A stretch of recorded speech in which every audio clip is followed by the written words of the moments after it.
Within Islam, there is a tendency to dismiss any Arabian culture or civilization before Muhammad as, quote, Jahiliyyah, which means ignorance. This is naturally a pejorative term indicating how the pre-Islamic Arabs were barbaric and uncivilized. By using words like ignorance in almost one fell swoop, they are dismissing all previous Arab cultures, civilizations, and their achievements, thus confining them to the scrap heap of history. This, of course, is a false narrative which Muslims have created, which bears no semblance to actual history. It is nothing less than their own pseudo-history, done solely to elevate Islam. It is disingenuous and discourteous as aspects of their own culture benefited from these earlier peoples and societies.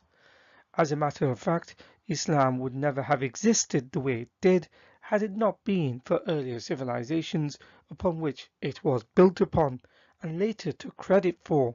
Some of the examples were shown in previous videos and more will be shown in this video.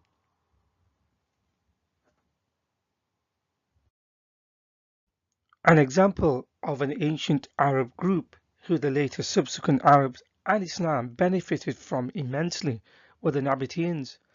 Although no one knows for sure, their name may have been derived from the same root as the Akkadian Nabatu, to shine brightly.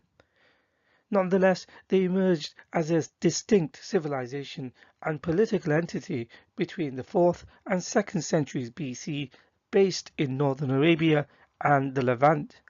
Their kingdom centered around a trading network which brought them considerable wealth and influence across the ancient world. Their capital was based in present-day Petra, Jordan. Here is one of the most elaborate temples called Al-Khazana, which means the treasury, built in the 1st century AD.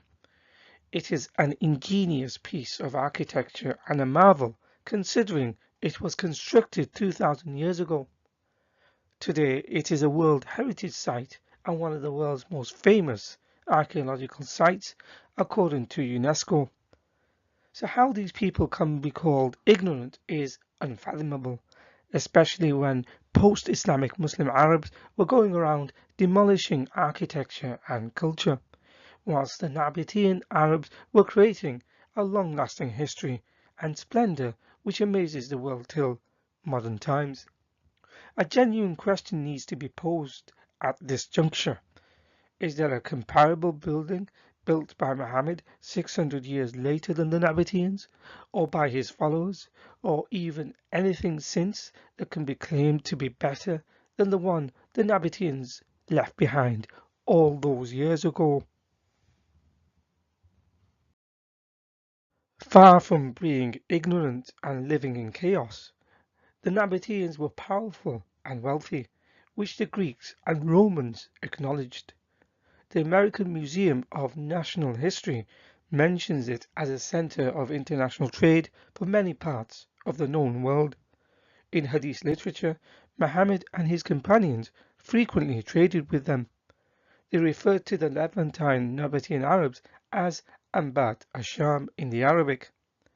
The area of Petra and the Levant was known as Asham to early Muslims. However, it is incorrectly translated as just Syria. Nonetheless, Islamic sources references that the area was a known trading area even during Muhammad's time. In Sahih Muslim, there was an occasion when most of the Muslims left Muhammad just to trade with them, leaving him deserted, for which a Quranic verse was revealed.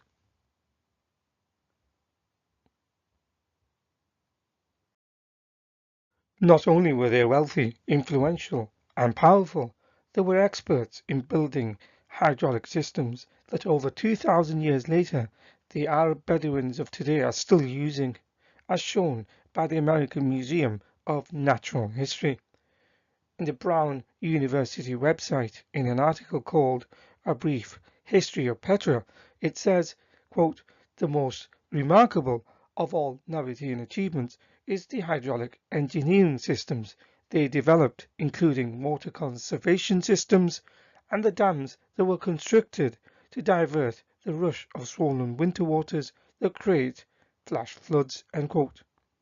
So by any metric, it's an insult to call these people ignorant.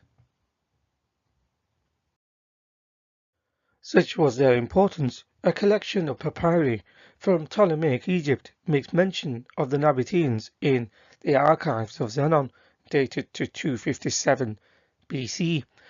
These private letters mention business and trade interactions with the Nabateans. The Nabatean Arabs have left an indelible mark in history. Names such as Aretas are mentioned in the Bible, who, according to Paul, his governor in Damascus, tried to arrest him. The king is also mentioned by Josephus in his Antiquities, and his name is found in several inscriptions and on numerous coins. Just as a point of comparison, Muhammad is said to be the most influential and respectful person of his time by Muslims. However, there are no such contemporaneous, independent, historical, or archaeological evidence corroborating his existence. Archaeological evidence strongly suggests that the Nabatean women had a high role in social and political life, which is shown by the fact that Nabatean queens were depicted on coins. At other times, Nabatean queens were depicted on coins together with their spouse, the king.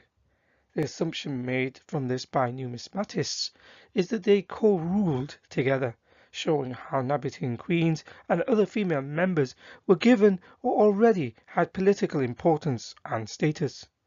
Muhammad came 600 years later and said women cannot be leaders, that evil omens are in women. Aisha complained how they were made equal to dogs. In Quran 5:6, for those actions that defile a man's ablution, after defecation it mentions touching women.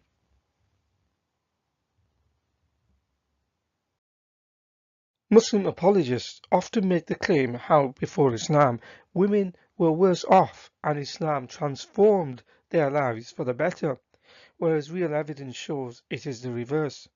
Nabatean women had many legal rights.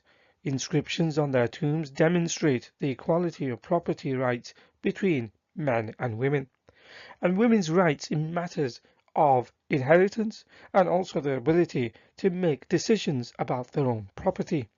These rights are not even afforded to Arab women in modern times.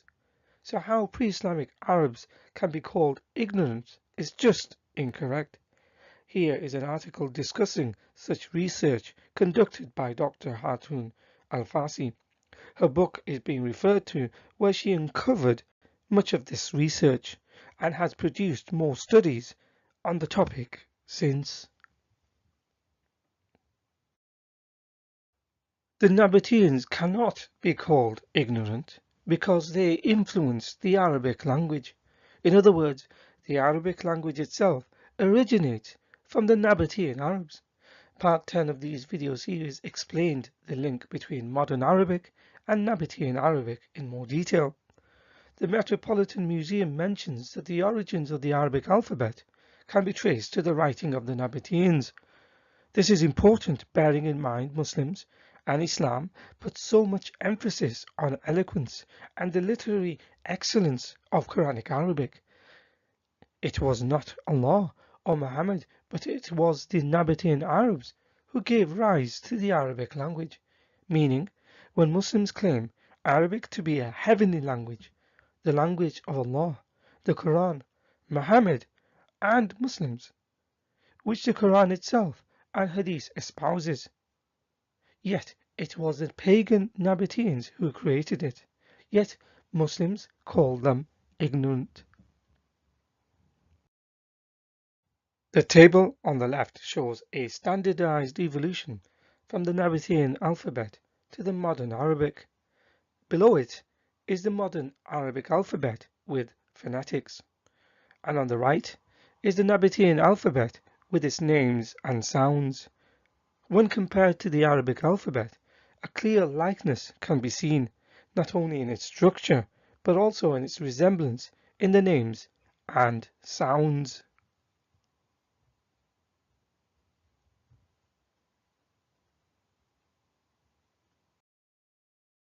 So, in conclusion, Muslims claim Arabs before Islam were ignorant and irrelevant. But hundreds of years before the arrival of Islam, the Nabateans contributed to Arab civilization in ways that were innumerable and unquantifiable, though unappreciated by Islam and the Muslims. They were technologically and architecturally advanced as they were economically prosperous. They left an indelible mark on history. They gave women rights that are not even afforded to modern Muslim women. They were responsible for the Arabic language, which Muslims claim to be a heavenly language. So this is a clear case whereby the ignorance label is more befitting to those doing the accusing rather than those being accused.